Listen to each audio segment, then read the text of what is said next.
Olá pessoal, nós estamos aqui no Bate-Papo da Construção e hoje nós vamos falar do tema finanças.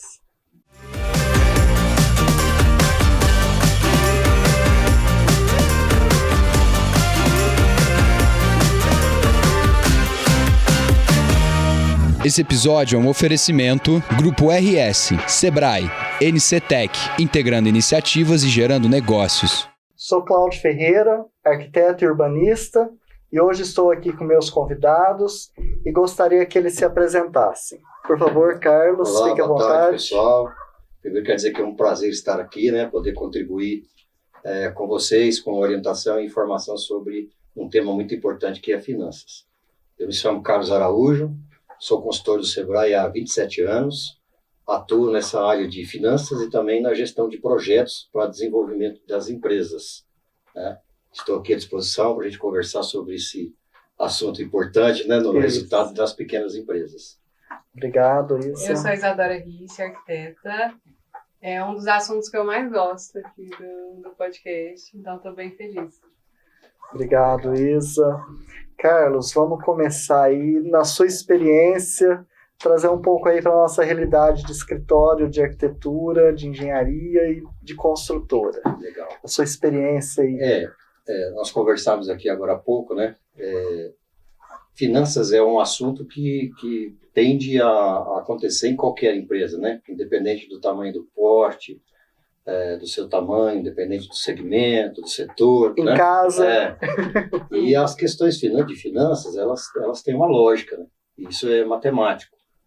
E aí, quando eu atendo uma empresa bem pequenininha lá, o pipoqueiro, a loja de vestuário, então eu digo para eles assim, finanças é assim para você e é assim para a Microsoft. Então, o método, a forma com que você precisa organizar isso, controlar, administrar e gerir, não tem diferença. Uhum. A diferença em finanças é a dimensão da empresa. Umas têm mais volume de movimentação, outras têm menos. E a gente costuma pensar que a maior dificuldade de um consultor em finanças hoje é convencer o empresário, a empresária, o empreendedor, a empreendedora de que não é só matemática, que a gente já vem, às vezes, lá da escola, do ensino fundamental, do ensino médio, meio que com raiva de matemática, E aí a gente fala, eu costumo brincar com o pessoal, fala assim, lembra lá quando você aprendia lá a regra de 3? Aí você falava assim que não tinha uso isso, Por que eu estou aprendendo essas coisas? Eu uso quando, Então, quando chega lá para fazer a consultoria, eu falo, você quer achar quantos por cento você está tendo de lucro? Se você deu 10% de desconto do preço do serviço que você fez, quantos por cento você perdeu do seu lucro? Então, você tem que fazer a regra de 3. Às vezes, você dá um desconto no seu preço de venda de 10% e você baixa o seu lucro de 10 para 15, para 5.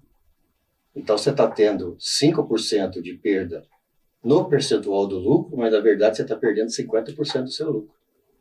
Então, você precisa fazer essa conta, Se ele cai de 15 para 10, significa que você perdeu 33%. Se ele cai de 10 para 5, você perdeu 50% naquele lucro que você estava tendo.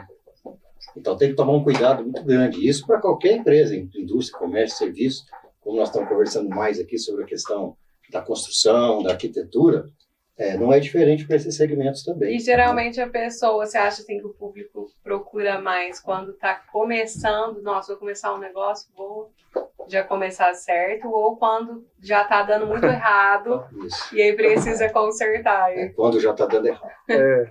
A maioria das vezes é quando a água já bateu aqui no pescoço. Quando a pessoa começa a sentir o prejuízo. E a pessoa percebe, às vezes não é nem sentir o prejuízo. A primeira coisa que ela vai é pelo caixa. Então, quando ela sente que está faltando dinheiro para honrar os compromissos, é que ela vai ver que tem problema. E aí, às vezes, ela procura. E nem sempre eles procuram também a parte de finanças. Eles vão procurar a venda. Então, eles falam, eu preciso vender. Se eu não tenho dinheiro, eu preciso vender. Isso. Então, eles procuram o consultor de marketing, alguém assim dessa área, para poder falar, eu tenho que aumentar minhas vendas. E aí a gente conversa em finanças que nem sempre aumentar a venda, você aumenta o seu resultado. Né? Engana, né? Porque assim, às vezes você já está saindo prejuízo só de estar vendendo. Exato. Né? Então, assim, quanto Aumenta mais você seu prejuízo. vende, né, você precisa se preocupar, talvez você mais perde. Uhum. Né? Aí, por exemplo, se você está trabalhando com uma precificação errada do serviço, a gente vê muito na construção, né, e eu como consultor financeiro, então tudo que eu vou consumir também eu fico analisando, né, como que as pessoas, por exemplo, me dão um orçamento. Né? Sim. Eu preciso do arquiteto, eu preciso Com do base no construtor, quê, preciso do né? pedreiro, né? Então, as pessoas, às vezes, nessa questão de preço de venda, elas erram muito, porque elas vão pelo valor monetário, certo? E elas dão um orçamento, talvez, por um custo de mão de obra, de material que vai utilizar. E, na verdade, tudo está intrínseco, né? Então, eu digo assim, você precisa dar o preço pelo valor que você entrega. Porque nem sempre as pessoas vão comprar porque é preço baixo ou é preço alto. Às vezes, se você baixar muito o preço, o santo desconfia, né? Ele vai falar, isso não tem qualidade, porque o mercado está cobrando 10, o cara está me falando que é 3, então tem não tem mágica, né? Então, a gente trabalha muito esse aspecto. Só que hoje, o que acontece? As pessoas já começam o seu negócio pensando na operação. Como que eu vou fazer, como é que eu vou operar, como é que eu vou entregar o serviço, o produto. E elas também pensam diretamente no faturamento. Então, as empresas pensam o seguinte, eu vou abrir, então se eu faturar 100 mil por mês, eu sou uma bela de uma empresa. Depende. Do custo, Depende né? muito. Depende do que está te sobrando. Né? E as pessoas também hoje, algumas pesquisas dizem que assim, a gente tem 10 itens que levam as empresas a quebrar. 8 deles são financeiros. 8 deles são financeiros. Preço de venda errado, falta de controle, planejamento financeiro que não é feito, né? Custo alto, despesa alta, confundem a pessoa física com a jurídica, né? Movimento tudo do pessoal na empresa. Né? Muitas vezes abre dizendo assim, bom, eu saí do trabalho, eu tinha um emprego, então agora eu vou montar um negócio porque ele vai me dar salário, certo? E na verdade ele dá faturamento. E o faturamento não paga só o salário do dono ou da dona. Ele paga água, luz, telefone, aluguel, frete, estoque, tudo que você vai comprar, né? Impostos. E o prolabore, que é o salário do dono. E essa parte ela é muito complexa, porque é cultural isso. Né? Nós abrimos o negócio e nós achamos que ele é todo nosso. Certo? Você acha que isso acontece mais quando a pessoa é prestadora de serviço do que um produto? Não, isso acontece com todas as empresas. Todas as empresas.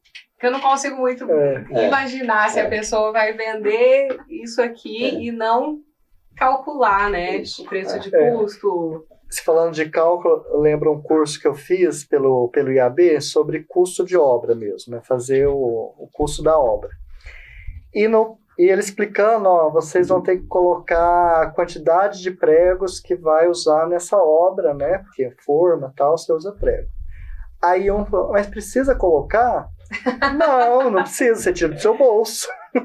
Né? Então, custo, você tem que levantar tudo. Assim, a gente trabalha muito na gestão financeira, a gente chama de tripé da gestão financeira. Tá? Porque a questão não é só controlar.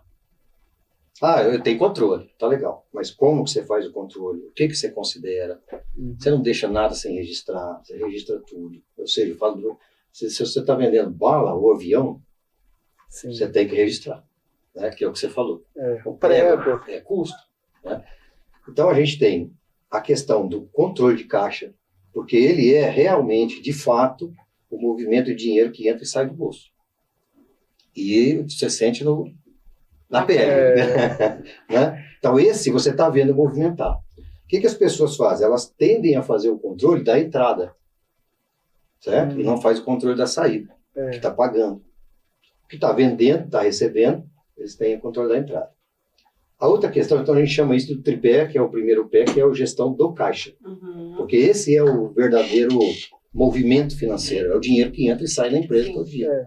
E às vezes, dependendo do formato que você trabalha, por exemplo, com prazo, você vai lá, faz um orçamento para prestar o serviço. Aí você fala, bom, vou te fazer por X mil reais, vou fazer em 30, 60, 90. Certo? Só que quando você vai executar, talvez os custos que você tem para executar aquela obra são menores, o custo maior, mas o prazo menor. Então, o que você tem na empresa, em finanças? Um problema de caixa. Você pode até A vender o conta serviço e está tendo lucro, certo? Uhum. Eu vendi por 100, me custou entre mão de obra, insumo, impostos, despesa fixa, 70. Então, está me sobrando 30% de lucro.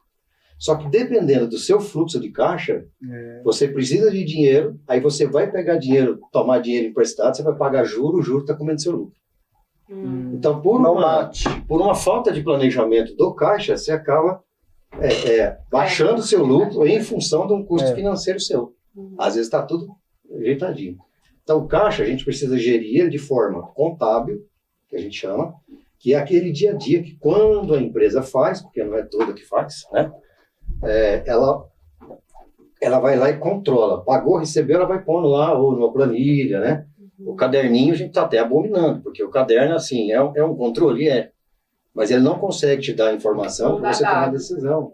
Imagina você faz um controle diário, quando você tem um movimento muito grande, no caderno. Aí você vai falar assim, bom, chegou o fim do mês, agora eu preciso saber quanto é que eu gastei de produtos que eu compro lá, ou insumos para executar o serviço. Eu tenho que ir folha por folha, ficar procurando, somando, anotando separado. Então a gente sugere um sistema, que é integrado, ERP, ou planilhas de controle. Essa gestão do caixa ela é importante, porque esse dinheiro ele vai movimentando na empresa. Quando as pessoas entendem que ela está controlando só o que está entrando, isso fica meio que maquiado. Né? Entrou dinheiro, você chega de manhã, não tem controle, você fala, bom, tem dinheiro, olha lá no banco, porque as pessoas falam assim, não precisa fazer controle. O movimento tudo do banco, então tira o extrato do banco, você tá, né? Só que no banco, o que acontece? A gente movimenta o que entrou e o que saiu. Caiu lá o crédito de cartão de crédito que você recebeu, entrou na sua conta. Naquele dia entrou aquele valor. O que vai sair do banco? O dia que você pagou as coisas, né? Os itens. Então, aquele dia você tem o data do dia. Aí você olha lá e fala assim, tem dinheiro, então vamos gastar. Certo? Só que o que você tem que vai vencer, você não colocou no seu controle futuro.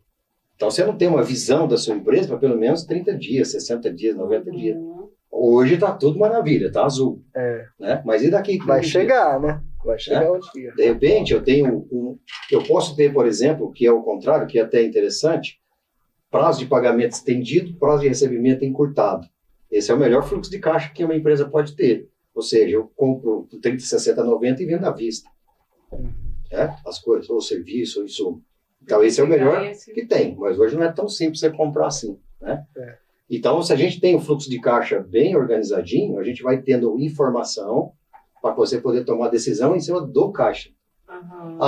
Eu chego lá, o cliente me fala, tem um sistema aqui que eu quero te vender, ou um insumo que você utiliza lá no serviço, na construção, que você coloca à disposição do cliente, fala, tem um produto aqui, ou um insumo que eu quero te vender, eu estou fazendo uma promoção.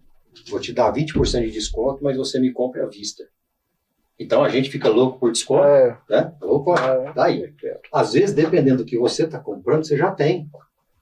Mas você vai comprar mais porque tem desconto. E aí você olha lá no caixa, hoje tem dinheiro, você vai lá e paga. E compra e estoca. Né? Isso acontece com muitas empresas. A partir do momento que você comprou, você vai levar 3 meses para vender.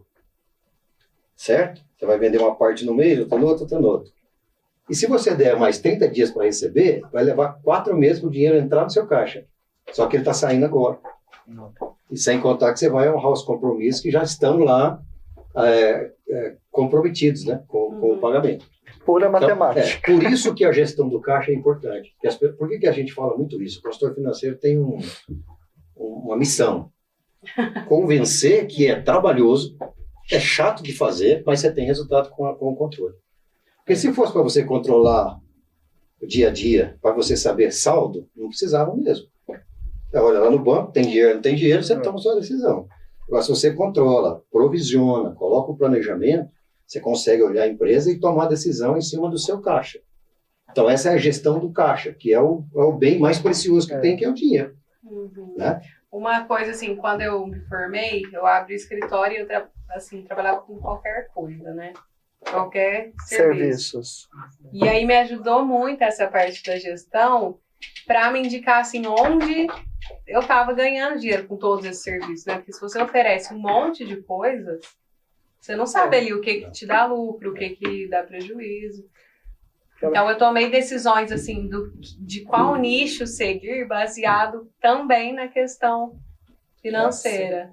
Que é importantíssimo. Esse tripé, ele é assim, ó, gestão de caixa, depois eu vou explicar os outros dois. Gestão de resultado, que a empresa que não dá lucro, não vale a pena. Ela tem que ter lucro. Ela tem que obter lucro. Né?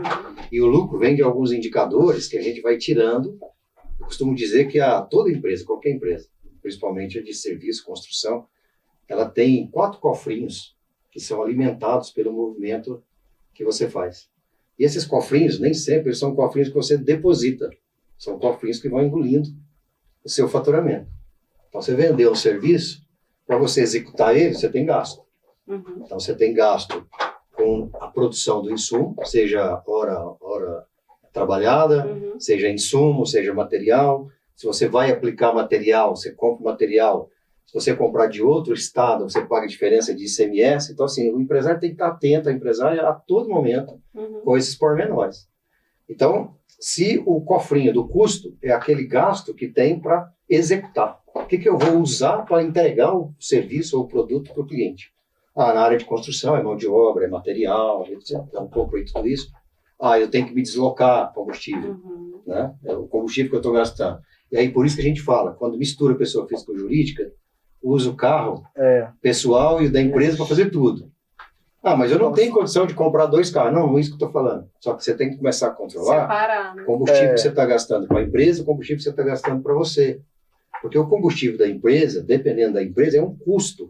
Ou seja, você está usando aquele veículo para deslocar, ir lá prestar o serviço, transportar um insumo. Então, isso está no custo. Quando você dá o orçamento, isso está no seu custo. Não é só você pensar assim, eu vou gastar 10 horas, minha hora é tanto. Né? E para nós profissionais, né, a maioria, por exemplo, esse exemplo do carro, é o que você usa para tudo. Para atender o cliente, para ir na obra, você viajar, né, você precisa realmente separar. E uma dúvida que eu tenho é a respeito do lucro. Né? Nós precisamos do lucro. É o lucro que é a saúde da empresa. Sem dúvida. Né? E como você chega no valor do lucro? Existe uma porcentagem, o lucro seu tem que ser 5, 10, 15, 20? O lucro, ele é o resultado da sua operação. Certo? E a gente fala, mas o que é a operação? Né? É a execução do que você faz. Se você vende serviço, você está executando lá uma série de serviços, então o faturamento que você está cobrando por aquilo que você está entregando. Né? Você entrega um projeto na arquitetura, você vai executar ele, então você tem mão de obra, de repente você vai lá para um sistema de informática, vai desenvolver isso, vai criar, né, vai desenhar. Então esse sistema você comprou ele, você paga a manutenção mensal dele, então tem que fazer o custo dele.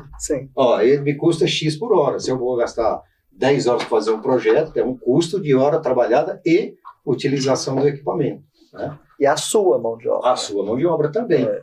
Como é que é o meu custo? Então, eu tenho que, por exemplo, eu tenho que verificar quanto custa um profissional que tem o meu nível, que entrega o que eu entrego no mercado. Eu tenho que me balizar por isso. Se ele me custa lá, vamos supor que eu tenha um arquiteto ou um engenheiro que trabalha no mercado como o CLT.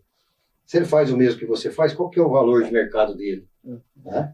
Porque isso acontece muito quando a pessoa abre a empresa, como você falou, formei, fui lá e abri.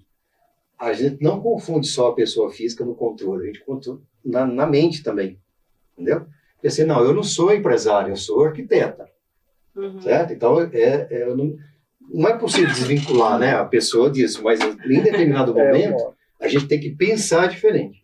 Então, o que acontece? A pessoa fala, bom, se sou eu, qual é o problema de eu usar meu carro, meu custo, tudo isso, né?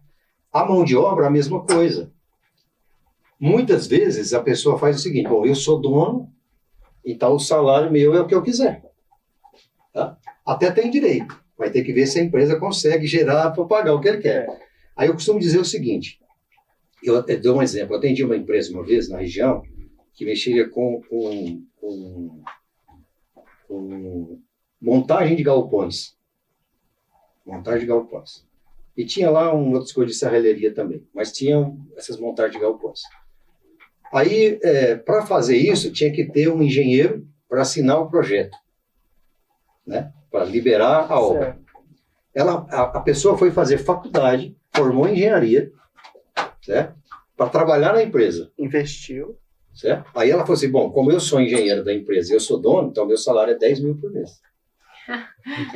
Com base... Então, assim, isso é o que você quer ganhar. Agora, aí eu sempre faço uma provocação. Ó, então vamos fazer o seguinte, você vai ficar em casa e você vai contratar um engenheiro para prestar esse serviço para você, quanto é que você está disposto a pagar? Ah, não, e é 3 mil por mês. Então é isso que ele vai fazer, você vai fazer também. Então o valor de mercado é 3 mil. Porque aí você vai dividir pelo tempo que você dedica para a empresa, 40 horas, etc. O custo da sua hora vai ser em cima desse custo. Né? E o lucro, ele vai vir do que você vende, menos o custo que você tem para produzir, seja serviço ou produto, ou vender, no caso do comércio. E aí tem outros gastos que estão intrínsecos que a gente não vê, né? Ou não sabe. O imposto que você faz sobre venda, sobre serviço, né? Do que você faz. Se você vende no cartão de crédito, passa o cartão de crédito do cliente, você tem a maquininha, aquela taxa de operação sai do preço de venda, consequentemente do faturamento. Né? Se você paga comissão para as pessoas venderem o seu serviço, é outro gasto que está dentro do preço de venda. Né? E aí você tem um outro gasto que chama estrutura, que você precisa de ter minimamente um escritório, você precisa ter, ou outras empresas precisam ter até coisas mais diferentes. Né? Telefone, água, energia, pessoas, funcionários para atender o cliente. Né? Investimento em você, por exemplo, cursos, viagens para conhecer feira. Investimento em equipamento, em máquina, então, tudo isso. Então o lucro vem da sua venda menos esses gastos. Certo? Essa operação, quando você faz essa conta, eu vendi 100, me custou de custo de mão de obra 50% do seu faturamento já não é seu, não é da empresa. Eu pago lá 6% de imposto, que é a menor alíquota que tem, mais 4% de cartão de crédito, então já foi 10% de despesa variável. Então 60% do que eu vendi não é meu, não é da empresa. Esses gastos com água, luz, telefone, aluguel, o salário do dono, né? O salário dos funcionários, manutenção, contador, tá? Tudo isso, consultoria, treinamento, investimento em máquina, equipamento, tudo isso vai na despesa fixa, que a gente chama. São gastos que eles acontecem independente de você produzir ou não. Tá? Na pandemia, por exemplo, o que aconteceu com... A construção civil não foi muito... Continuou, né? Porque precisava. Mas salão de beleza, teve que fechar. Aí o que é a despesa fixa? É aquilo que mesmo fechando, não faturando nada, você tinha que pagar. Água, luz, telefone, aluguel, funcionário. Então isso é um gasto que está lá, vendeu, não vendeu, paga. E isso dá um impacto no caixa fenomenal. E você indica o lucro reinvestindo no negócio. Então. Aí nós vamos chegar lá, que é uma pergunta interessante essa. Então, o lucro, ele vai depender do seu custo, da sua despesa variável, certo? E da sua despesa fixa. Então, o lucro é inversamente proporcional a essas coisas. Se você tiver um custo muito alto, seu lucro diminui. Se você aumentar a despesa variável, eu vou vender por comissão. Se você não conseguir embutir essa despesa de variável dentro do seu preço de venda, aquele vendedor que está vendendo para você, 10% da sua venda está indo para ele. Não fica na empresa. Né? E a despesa fixa, ela vai sendo também tendo uma representatividade dentro do processo. Então, se eu tiver aumentar os gastos, eu diminuo o lucro, se eu não aumentar o faturamento. Só que o faturamento tem um segredo, preço de venda, que é o terceiro tripé da gestão financeira. Né? Então eu preciso saber por qual preço eu tenho que vender, que essa é a ótica, vamos dizer assim, econômica, financeira. Começar... Porque por que nós estamos falando de lucro? Por que você está falando de preço de venda unitário do serviço? Porque se você for pensar numa empresa, o que é o faturamento de uma empresa? É a quantidade de serviço que você está vendendo ou de produto multiplicado pelo preço de venda de cada um. Então isso te dá o global do faturamento. Se um serviço ou produto tem um custo maior, ele vai impactar na média do seu lucro. Então, você precisa procurar, sem perder qualidade, trabalhar custo. Então, por exemplo, tem muita empresa da área de construção, por exemplo, marmoraria. Ele vai fazer um trabalho que ele vai vender um mármore lá para o construtor. Aí ele fala assim, bom, onde você compra esse mármore? No Espírito Santo. Aí a gente está falando de preço de venda já. E eu vou voltar lá no lucro. Por que você compra no Espírito Santo? Porque lá tem mármore e todo mundo compra lá. Tá. Mas se você tiver no Simples Nacional, você sabe que você paga uma diferença de imposto estadual? Se o nosso imposto aqui é 18, lá é 12, você paga 6% de diferença, é você que paga. E isso está no seu custo. Se você pagar R$100 o metro do mármore, ele está te custando 106, está pagando 6% de imposto. Qual é o frete que você gasta para trazer esse mármore para cá? Você não tem o mármore para comprar aqui? É o mármore de outro mundo que só tem lá? Você está no estado de São Paulo, É. né? Que aí Não posso comprar aqui. Então você diminui o transporte, você não paga o imposto que você está comprando dentro do estado de São Paulo, porque isso foi instituído por causa da guerra fiscal. Certo? Um estado é um valor, outro é outro. Então, para não ter evasão, o governo daqui cobra, porque senão você vai comprar só de lá. Né? E aí o que vai acontecer? O estado está vendendo, está gerando divisa para o outro estado e aqui nós estamos perdendo. Então, o lucro vem disso. Então tem que apurar muito direitinho, por isso que tem que ter um controle. Fiz compra, ou paguei salário, tem que estar lá controladinho, quanto que eu pago. A mão de obra, que é o caso do segmento de vocês, é um negócio muito interessante. Como é que eu calculo a hora? Então, muitas vezes quando a empresa tem funcionário, ela fala, eu pago R$2.000 para a função tal, então esse é o salário. Não, você paga fundo de garantia, 13º, férias. Então ele vai te custar 40%, 50% a mais. Se você paga R$2.000, te custa 3. Mínimo, né? Custa 3. Se ele trabalha 40 horas semanais para você divide por 40, te dá o custo da hora. Você vai lá na obra, ele vai trabalhar 10 horas, então de mão de obra é esse custo. Agora, tudo vai depender do valor. Um profissional de arquitetura, qual que é o valor dele naquele projeto, que valor que ele está agregando. Né? Por isso que hoje, assim, barato ou caro é relativo. Esses dias eu estava tentando fazer um valor, que eu fiz um projeto, e aí eles precisaram mudar a sala que ia ser executado. Então eu precisava mudar o layout só assim, tecnicamente, sem uma concepção. E aí eu fiquei pensando, mas quanto vale do meu projeto? Qual o valor é horas trabalhadas e ali. qual o valor é a parte técnica que qualquer pessoa faria, né? E isso vai virando, por exemplo, além desse custo que a gente faz, é muito importante na área de serviço. Eu costumo fazer uma brincadeira, né, que o profissional que eu vou falar aqui até já faleceu. Mas você quer fazer uma plástica, uma cirurgia plástica. Você tem um objetivo, você quer atingir um resultado. Você vai no Ivo Pitangui, que já faleceu, né? Ou vai num desconhecido? Por que eu vou no Ivo Pitangui? Porque ele já colocou no mercado a marca dele. Alguém já viu o resultado. Então, quando você vai dar o orçamento, além de você fazer o orçamento, você precisa mostrar o valor que você está entregando. E esse valor não é monetário. Não é monetário. Nos cursos de venda, eu costumo fazer uma brincadeira, que foi um caso que surgiu com a minha filha. Né? A minha filha, para conversar sobre preço de venda. Porque muitas vezes o que as pessoas pensam? Não vou fazer preço de venda. Não, porque é o mercado que dita a regra. Certo? O mercado que dita a regra. Mas não é bem assim. Né? Porque eu também posso ditar a minha regra. Né? Eu posso chegar e falar assim, bom, tem um diferencial. Eu não vou entrar em guerra de preço. Meu diferencial é esse. Mas o fulano faz mais barato. Meu amigo, eu não posso. Então, por favor, vai lá e faz. A minha filha chegou um dia para mim, para a gente falar sobre o preço de venda que está dentro do tripé de gestão financeira. Falou, pai, eu preciso comprar uma vela. Quanto é que você acha que custa a vela? Aí eu dou o exemplo de um produto, porque o serviço eu sei que é um pouquinho mais difícil, né? Mas é até para a gente ver que valor a gente pode mostrar para o cliente, para ele falar assim, eu pago. Certo? Aí eu falei, filha, depende da vela. Quanto vocês acham que custava a vela? 2. Nossa. Uma vela? R$2? R$2. Eu já ia chutar uns R$200. R$200, tá vendo? A vela que eu imaginei era outra, né? Por quê? A gente pensa no valor agregado, certo? Aí ela foi me explicar, pai, a vela é assim, ela não tem parafina. Ela é feita de fibra de coco. Então tem um atributo aí para ela, que é a ecologia, não agredir o meio ambiente. Então isso tem um valor para ela. Aí, pai, ela tem aroma que eu quiser, cor que eu quiser. Certo? Vai agregar. Então o que a gente estava pensando? Em meio ambiente, decoração para o quarto dela, status. Quer dizer, eu posso comprar uma vela de R$200, ou pelo menos eu tenho um pai que pode.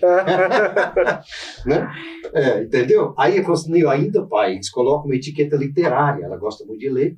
Ela fazia lá a sinopse da etiqueta. A vela custava R$95. Né? Então, quando a gente faz essa pergunta, Cláudia, é normal. O que a gente pensa? Na velhinha lá, quando acaba a energia, ela tem função. Mas o valor dela, o valor dela, porque ela vai ser só para acender, eu paguei e acabou. Então, assim, ou seja, ela te entregou um valor, te satisfez, mas ela não pode valer, né? Muito. Então, e o lucro, ele vem desse resultado, né? O lucro que você aufere é da forma com que você opera. Se o seu custo estiver alto, o seu lucro vai ser menor. Agora, para a gente pensar, existem referências, existem estudos de pesquisas que a gente tem um ponto de partida. A indústria, a média de lucratividade dela é entre 7% e 12%. Tá? Isso no geral. Comércio de 10 a 20% e serviço de 20 a 30%. Melhor do que esperar. Então. Então, assim, aí, mas vamos fazer preço de venda. Tá bom. Então, nós vamos colocar esses itens, porque o que eu quero? Eu preciso de um preço que me pague o custo, que é a minha mão de obra, insumo que eu coloco lá no custo, pague os impostos que estão ligados àquilo ali.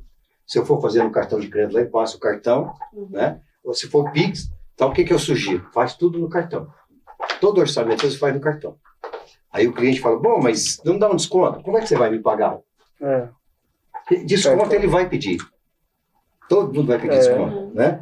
E a gente tem que estar preparado. Você vai me pagar à vista? Vou, mas é à vista mesmo, no dinheiro, no Pix? Eu posso te dar um desconto. Se você colocou lá uma taxa de 5% no seu orçamento, você tira a taxa e nem fala para ele. Eu vou te dar um desconto. Tá bom, né? Então, assim, principalmente as empresas que estão começando, as pequenininhas que abrem o MEI. Mas eu não vou pôr isso lá. A minha venda é tudo à vista. Eu falei, tá legal. O dia que você vender, você já tem o preço estabelecido, que o cliente fala, eu vou pagar no cartão, você vai perder os 4% ou 5% do cartão sobre o seu preço de venda. Então você já estabelece, a pessoa te pergunta, você estabelece o preço e fica como carta na manga para você negociar. Vai valer a pena para você? Vai atender os dois? A pessoa vai continuar te comprando um produto ou fazendo um serviço só, ela tem um serviço amplo para fazer. De repente você está com o preço ali, você vai fazer um projeto, talvez daqui 2 meses ela vai fazer outro. Então você... né? Há a possibilidade de eu pegar esse projeto, então vai trabalhando dentro desse aspecto. Esse lucro, ele vai depender da operação. Quanto mais a gente conseguir enxugar gasto, sem perder qualidade, melhor, porque aí você aumenta o lucro. Quando você está no mercado que você consegue vender pelo preço que você quer, que aí a gente tem aqueles gatilhos, né? Gatilho da escassez. Né? Por que nós vamos lá, uma semana nós pagamos R$9 no quilo de tomate, daí 15 dias ele baixa para 4, porque está faltando. Né? É tempo que não está chovendo, não está tendo o produto, né? Então a gente vai trabalhando dentro desse aspecto. Eu estou com construção lá em casa, reforma, e aí chamei um punhado de gente lá para fazer orçamento e eu não falo nada, mas eu vou imaginando, né? Então uma das diferenciais, por exemplo, que eu contratei o construtor lá, o pedreiro, para fazer o trabalho para mim, foi a entrega do serviço dele e a recomendação de outro cliente. Né? Por exemplo, porque assim, eu vou fazer uma reforma. O que você entrega de produto é a reforma. É quebrar a parede, é rebocar, etc. Né? Assentar o piso. Mas você precisa ver o valor que está por trás disso. Você vai dizer assim, eu vou fazer isso aqui, você pode ficar aqui dentro, que a hora que eu sair daqui, você vai chegar aqui, é como se não tivesse ninguém mexido aqui. A gente vai limpar, vai passar pano, vai deixar tudo organizado para você. Né? Isso aqui que nós vamos fazer vai gerar muito pó. Então, enquanto a gente estiver fazendo, a gente vai enlonar tudo, mas você procura ficar longe. Arruma um local lá no lugar, ou pode alugar um Airbnb, hoje é fácil, né? Você aluga lá 2, 3 dias, 4 dias, fica lá, para você não ter problema. Então, quando ele vai mostrando esse diferencial, aí você acaba, esse está R$500 a mais, mas eu vou contratar ele porque ele me mostrou o benefício que ele vai trazer para mim. Né? Carlos, nós vamos ter que encerrar. Eu falo muito, né, Cláudia? Mas é um assunto muito amplo. Trazer você de novo para a gente aprofundar, né? Trazer esses exemplos, né, que enriquece muito. E para finalizar, por favor, passa aí o contato, como que funciona o Sebrae, para o pessoal procurar vocês aí, pessoal, todo esse suporte. Nós temos um escritório aqui em Franca e nós atendemos mais de 18 municípios na região. Né? E aí nós temos aqui em Franca o escritório ali na Alonso 789, Tem um telefone que é direto lá, que é o 3111-9900. Tá? Ligou lá, qualquer coisa que precisar. Nós atendemos as empresas de pequeno porte, né? São aquelas empresas que são MEI, ME, que é microempresa, ou EPP, empresa de pequeno porte, que elas faturam até 81 mil por ano, até 360 a ANE, até 4.800.000 a empresa de pequeno porte. A gente atua com vários segmentos, projetos de desenvolvimento, consultoria, treinamento, capacitação. Entra lá no Sebrae, no site do Sebrae, sebrae.com.br, vocês vão ver os estados. Vai ter curso online, curso presencial, que vai falar de finanças, marketing, gestão de pessoas, né? Então está lá à disposição para vocês. Legal. Obrigado, viu, Carlos? Obrigado a você. Foi um prazer. Muito obrigada mais uma vez pelo convite, adorei. Obrigado, pessoal. As portas estão abertas do Bate-Papo da Construção. Voltem sempre para a gente estar conversando. Obrigado a todos que estiveram conosco e continue com a gente nas redes sociais, que tem bastante conteúdo lá. Obrigado, até mais.